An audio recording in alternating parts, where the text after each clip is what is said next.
ادينا القدرة، احنا ملك ايديك. ان صباح نور يا عظيم يا جبار، ادينا القوة، ادينا القدرة. I haven't seen you my whole life, and now you come back and just expect a relationship? I hate you. Lame.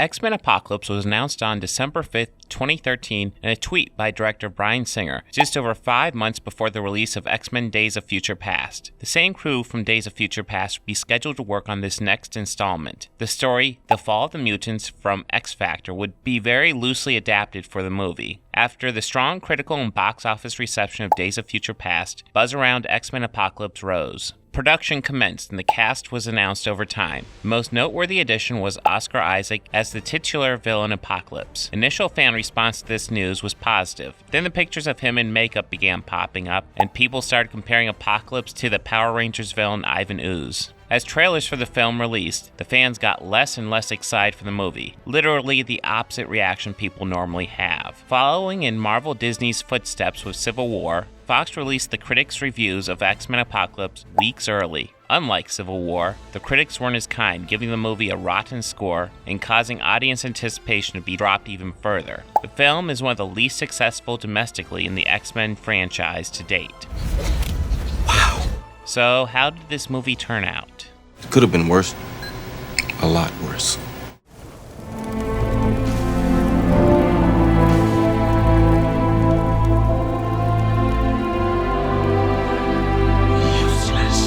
Say what you will about the deaths in the MCU and how they bring everyone back. At least I usually care about those deaths. You feel the impact of Coulson's death.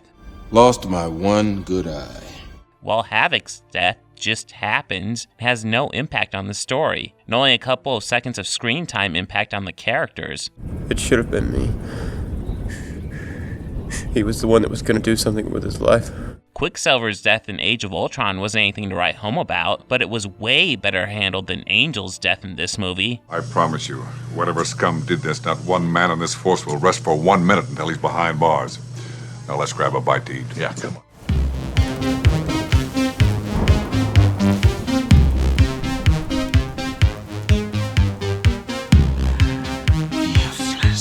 I kind of like how they decide to do these new X-Men movies and put them in time periods, allowing these stories to unfold with some real history behind them. In First Class, they dealt with the Cuban Missile Crisis. In Days of Future Past, they dealt with President Nixon. Fuck me. In Apocalypse, they dealt with Return of the Jedi. I'm just saying, Empire is still the best. I cannot think of a reason why this movie has to be set in the 1980s, other than to maintain the theme of a new decade for each movie. They take no advantage of the time period, other than using 80s music and random references. And why did they use Sweet Dreams for the Quicksilver scene anyway? I mean, it's an awesome scene and an awesome song, but how does that song have anything to do with what's happening? Time in the Bottle didn't work because it was a song that everyone knew. It worked because it fit the scene. Sweet Dreams is just out of place unless they're all dreaming for some reason. Here's a song that fits the scene a bit more and also fits Quicksilver's shirt.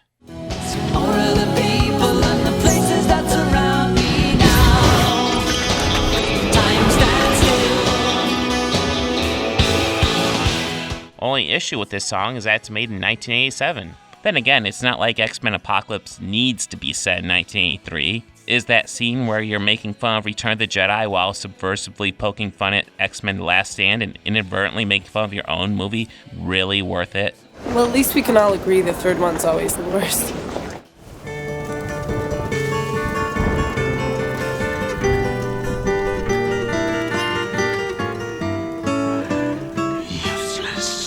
Magneto losing his family is a key plot point here. We also have Quicksilver, who wants to be reunited with his estranged father, who just happens to be Magneto. He's my father. What? Him and my mom, they did. No, I know. Feels like two stories made for each other. You never had the chance to save your family before. But you do now. There's a moment that feels built for Quicksilver to make this reveal to Magneto. And you? I'm your...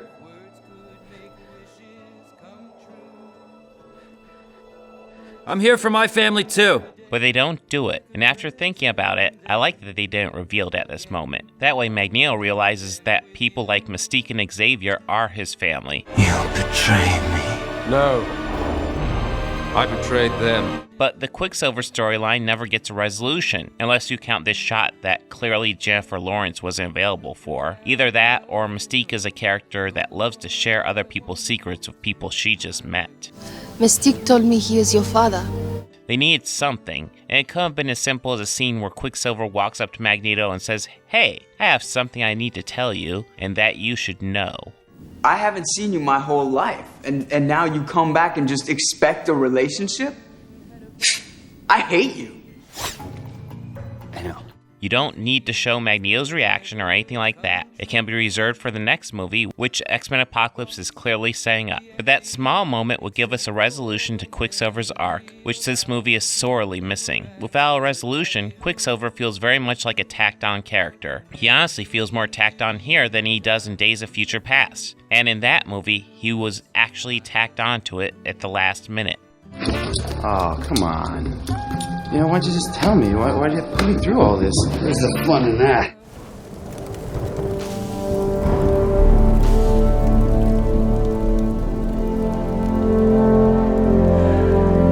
Useless. In First Class, we see the formation of the X-Men. In Days of Future Past, we see the team dismantled and Xavier decides to pursue it again. The X-Men. Promise me you'll find us. Use your power. Bring us together. Guide us. Lead us. In X-Men Apocalypse, we see the formation of the X-Men. Again, is every X-Men movie from now on going to have a new team form up? Are we ever going to get behind and follow any characters besides Xavier, Magneto, Mystique, and sometimes Wolverine and Beast? Jesus, Ben, I said I'm busy. Busy.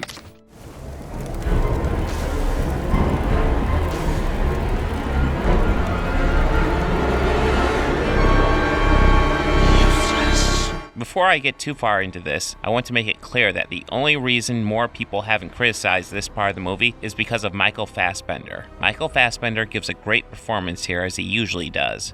It's too bad the script doesn't deserve the work he's putting in. He's given a family whose only purpose in the movie is to die. They work more like props than actual characters. Then, after their deaths, and after his decision to go evil and mass murder hundreds to thousands of people, he decides to go against Apocalypse, and all that murder is swept under the rug. It's like he was with the X-Men for the entire film. I do appreciate that they do a twist breaking the X-Men formula, having him side with the team at the last minute instead of against the team. But still, it's tough to see any logic in letting him leave the mansion after, you know, the little thing he did called mass murder. If they want all to be forgiven, probably shouldn't have your character kill a shit ton of people. He's seen killing way more people than Apocalypse does, and unless he's under some sort of unestablished mind control, all those deaths are on him alone. In the original comic book arc, which this movie is kinda sorta based on, it's Angel who takes Magneto's role. And the reason why Jean Grey thinks it's important for the team to reason with Angel is because he hasn't killed anyone. And to make matters worse, it is established that Apocalypse did have some sort of mind control or brainwashing on Angel. It's like they took the aspect of the story where the once good guys talked down from being bad, but skipped the stuff that actually implied the character was redeemable. It's not like every aspect of Magneto's story sucks here. It's just a shame the story wasn't reasoned out the way it should have been. A good performance with a half-assed story can only get you so far. If you cut every corner, it is really not so bad.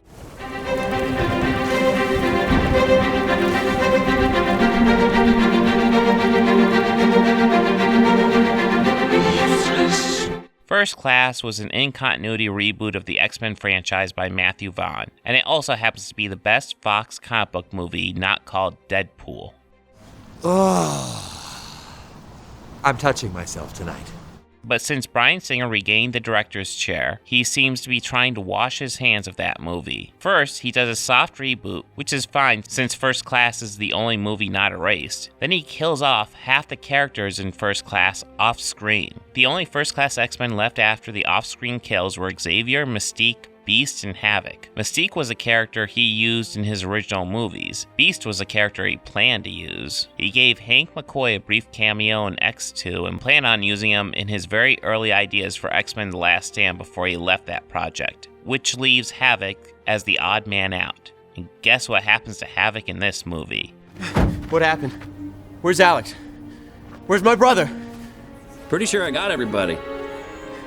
Alex was closest to the blast. It's like Singer's trying to distance himself from all the X-Men movies except his own. I guess I understand to a degree. The Last Stand has some serious issues, and X-Men Origins Wolverine was a complete garbage fire. But First Class was actually better than any of the X-Men movies he directed. Essentially, he's cutting off his nose to spite his face. Sounds like a really crappy plan, but okay.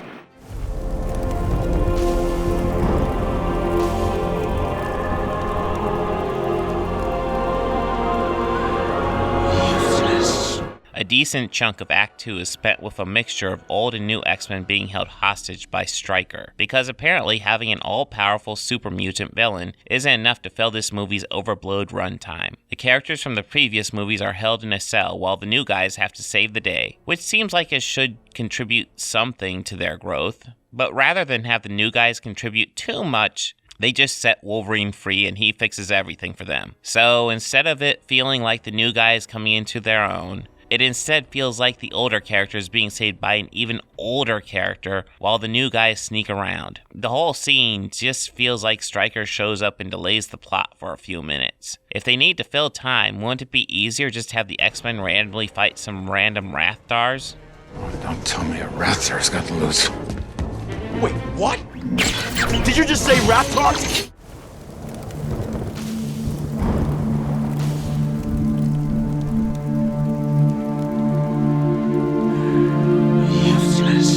With the rise of Jennifer Lawrence's star power, also rose the influence of Mystique in these movies. They could get away with it in Days of Future Past, since that comic book arc already featured Mystique. Not as prominently as the movie did by a fair margin, but the movie used what was established in First Class and built her character from there. This movie continues that trend, but doesn't feel as natural. Mystique has a fair bit to do, and arguably has the biggest arc in the movie outside of possibly Magneto. Difference is, regardless of any complaints I may have about Magneto's arc in this movie, Michael Fassbender turns in a great performance. Meanwhile, Jennifer Lawrence seems to be sleepwalking. Her presence on screen is of a person with no interest in actually being in the movie. And last thing, you're off to shoot also soon, XIMEN. Yes. Do you think it's going to be the last one? There's word that this might be the one. It is my last one, actually. Bryan Singer seems to have different ideas, calling for a Mystique solo movie. And if her performance in Apocalypse is any indication, we're looking at one of the most boring comic book movies ever.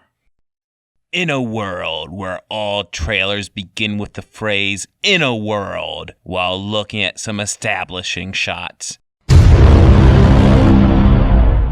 and actors actually try to give good performances in superhero movies. Think Ryan Reynolds got this far on his superior acting method? Watch a superhero movie where the lead simply doesn't give a fuck. This isn't my home. Jennifer Lawrence stars in the first ever Mystique solo movie, Mystique, Take the Money and Run, coming this summer. Can I buy some pot from you?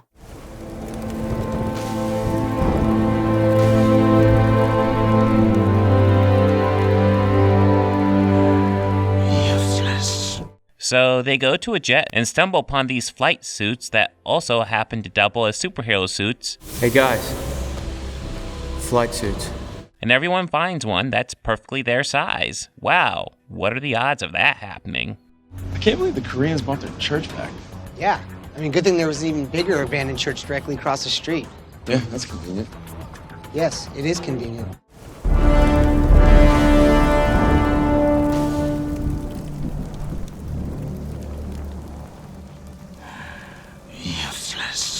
For years, I waited for them to dive into the major X-Men villains besides Magneto. I assumed when they decided to do the original X-Men trilogy that the first movie would be X-Men vs. Magneto, then the second would be X-Men vs. Mr. Sinister, and the third would be X-Men vs. Apocalypse. Instead, we go through 5 movies where Magneto ends up being the main villain. No Mr. Sinister, though the post-credit scene in this movie implies he's coming. But finally, we get Apocalypse. Now, I will admit, Apocalypse is a vague-ish character in the comic books. He has pretty much any power they need him to have, and his motivation seems to be the same as Magneto's on steroids. He wants to cleanse the Earth of Homo sapiens, typically. Of course, he's had other motivations as well, which means the character really exists to be an antagonist of the heroes, not much more than that. Even in the Age of Apocalypse story arc, he was rarely a major character in any of the multiple stories in that timeline. Frequently, we would follow the heroes, Magneto, Rogue, Wolverine, Sabretooth, Blink, Shadowcat, Colossus, etc., and Apocalypse's minions, Mr. Sinister, Cyclops, Forge, Beast, etc. This doesn't mean he wasn't given purpose, just that purpose would be based upon what the story needed from him, rather than the story being dedicated to a big arc for him, typically.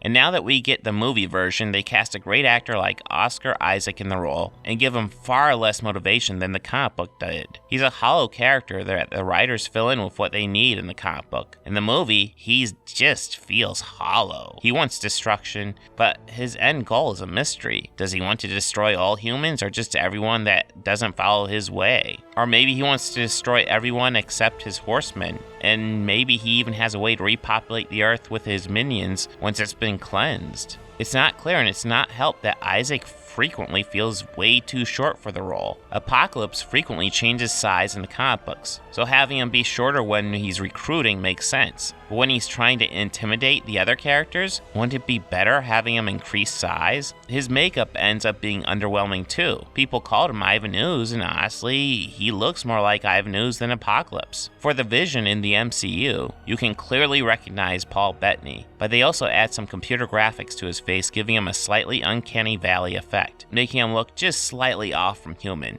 Well, we wanted to also give him an AI look, so we sort of back-engineered a way that we were going to utilize the data from the performance, put it back into a full-on CG model, and then bring back the human characteristics that makes him all that more human, and yet not. Using something like that for Apocalypse would make all the sense in the world. They have tons of ways to make Apocalypse look better and more intimidating and slightly less human, but they half-assed it, which honestly sums up their approach to this movie. They finally got around to doing a major X-Men villain not named Magneto, and they completely half-assed him. Granted, they didn't half-ass him as bad as they did Dark Phoenix in X-Men Last Stand, but that's not exactly noteworthy bragging rights. Burn on that old crew. The only things they did better than us were suck and die. This is probably one of the most difficult movies for me to review. Not because the problems are minor, but because mixed in with all the problems is a lot of genuinely good stuff. I've already brought up Michael Fassbender, but really every actor not named Jennifer Lawrence does a great job here. Even Sophie Turner does fine despite the fact that she has a bad American accent, and it seems like most of the time she's ADR'd. It felt real. My mixed feelings are probably best represented by the Wolverine cameo. In this movie, it is completely unnecessary and serves no function except to steal some glory away from the new characters in favor of giving an old character some new highlights. But then again, we also get a cool scene where Jean helps Wolverine with his memories, a bit explaining why he has a thing for redheads and why he's so infatuated with Jean when he first meets her. Couldn't wait to get my shirt off again, huh? Localized to this movie, this scene sucks and actually takes away from the main characters we're following. But in the grand scheme of things, looking at all the X-Men movies since 2000, this scene is actually pretty cool. I actually enjoy Quicksilver more in this movie than in Days of Future Past. He feels more like a character and less like a stunt. By the time I figured it out, it was too late. Then this week I saw him on TV again, and I came to that house looking for him. But by the time I got there, late again. You know, for a guy who moves as fast as me, I always seem to be too late. And they also show how even with his speed he can be bested. But then they give him a storyline that they don't do anything with. His story just kinda dies like a fish out of water. Mystique told me he is your father. Are you gonna tell him? Might. One day.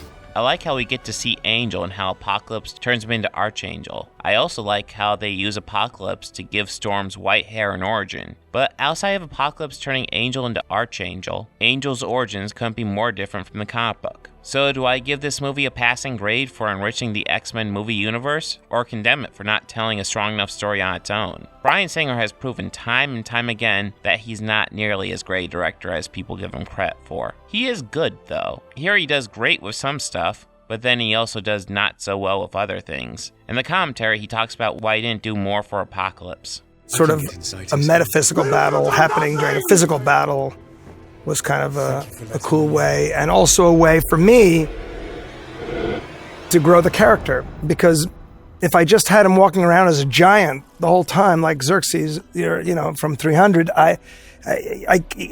one, the movie would have taken another year to shoot. Two, he wouldn't be able to be at that seductive, that human level with Storm, or with Psylocke, or with Eric. Or, in other words, if there's a task that must be done, don't turn your tail and run. Don't pout, don't sob, just do a half-assed job. He also talks about how they sometimes take liberties with the characters, like turning Angel into a cage fighter instead of having him be a rich kid. His reasoning is less convincing. There's so many different stories of Apocalypse, but the Age of Apocalypse is where everyone gets kind of reversed.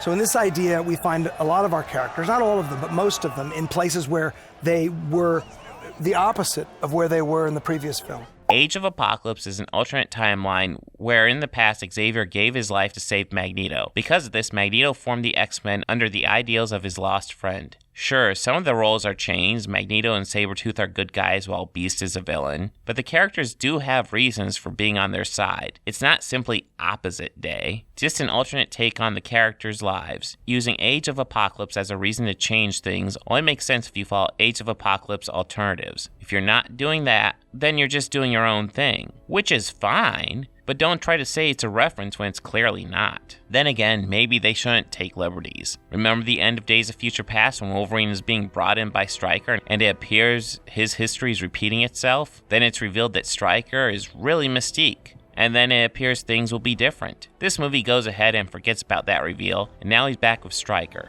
If you're not going to do anything creative with the liberties you take, then what's the point in taking them? I will say I prefer this new X-Men trilogy to the original. First Class is easily better than 2000's X-Men. X2 is maybe slightly better than Days of Future Past, but that's honestly a really close call. And Apocalypse is better than The Last Stand, but that's not a remotely high bar to clear. There's a lot to like in this movie, and a lot that is just completely nowhere and sometimes just plain boring. The whole final battle, which in theory should have the fate of the world in the balance, feels like a small fight on a little soundstage. The movie is trying to wrap up this new X-Men trilogy while also laying the seeds for the next movies, both in the forms of direct sequels, but also trying to tie into the original X-Men trilogy. Doesn't it ever wake you up in the middle of the night, feeling that one day they'll come for you and your children?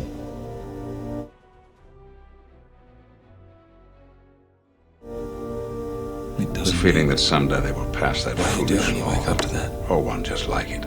I feel a great swell of pity for the poor soul that comes to my school looking for trouble. Looking for trouble? It's clear the movie isn't sure what it's shooting for. It doesn't come out as a complete car wreck, but it's messy to say the least. I give it a 5 out of 10.